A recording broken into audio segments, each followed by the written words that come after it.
Hi guys, I'm Eugene Bruno. I'm the managing attorney at Eugene Bruno Associates. We are personal injury attorneys in San Diego, California. And today we're going to talk about a familiar topic, one I've spoken to you guys about before, and that is how to calculate pain and suffering, or what lawyers refer to as general damages, after a car accident or some other kind of injury case.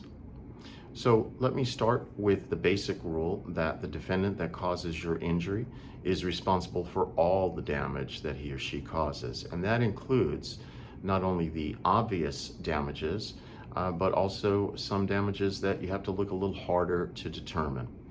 So in terms of pain and suffering, obviously there is physical pain and suffering, scars sometimes, and those are very obvious signs of damage, of kind of the negative consequences of an injury, which the defendant should compensate you for after a car accident.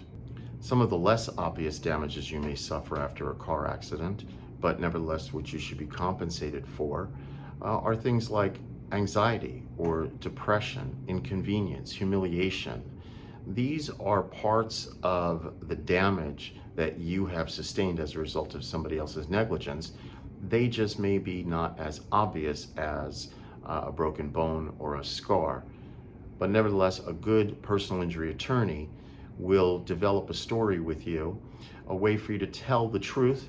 That story is your truth, what's happening to you, and what we as personal injury attorneys are tasked with doing is developing that story, developing that testimony from you so that you can tell your truth, your story in a powerful way so that the insurance company for the at-fault driver understands not only the obvious problems that you have endured as a result of their driver's negligence, such as I said, physical pain and suffering or scars or other disfigurement, but also the not so obvious things that still occur on a day-to-day basis and which affect your life, such as depression, anxiety, humiliation.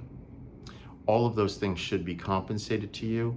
And in California, there is no cap for how much the other driver must pay to compensate you for what you've been through.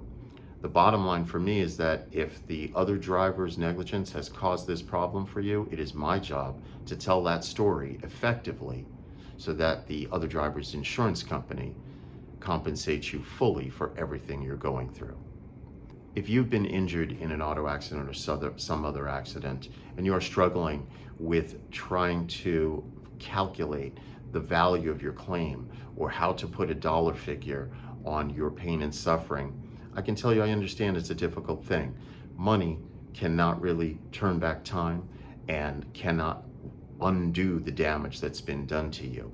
Unfortunately, in our system, money is the only thing that a court can give you to compensate you for what you've been through. And so calculating that amount and calculating it correctly becomes a process of telling your story, not only with what's obvious in the medical records, but also what it may not be really obvious, but is part of your story, part of your truth. Putting a price tag on what's happened to you is not an easy process. And there is not an easy calculation for determining the right amount of money that will compensate you for what you've been put through.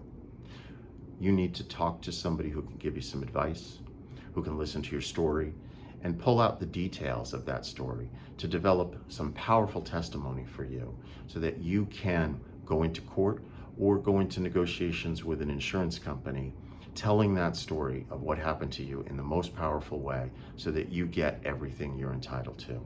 Thanks for watching, and if you need any help or guidance on this issue, please feel free to call us. We're always happy to help. Thank you.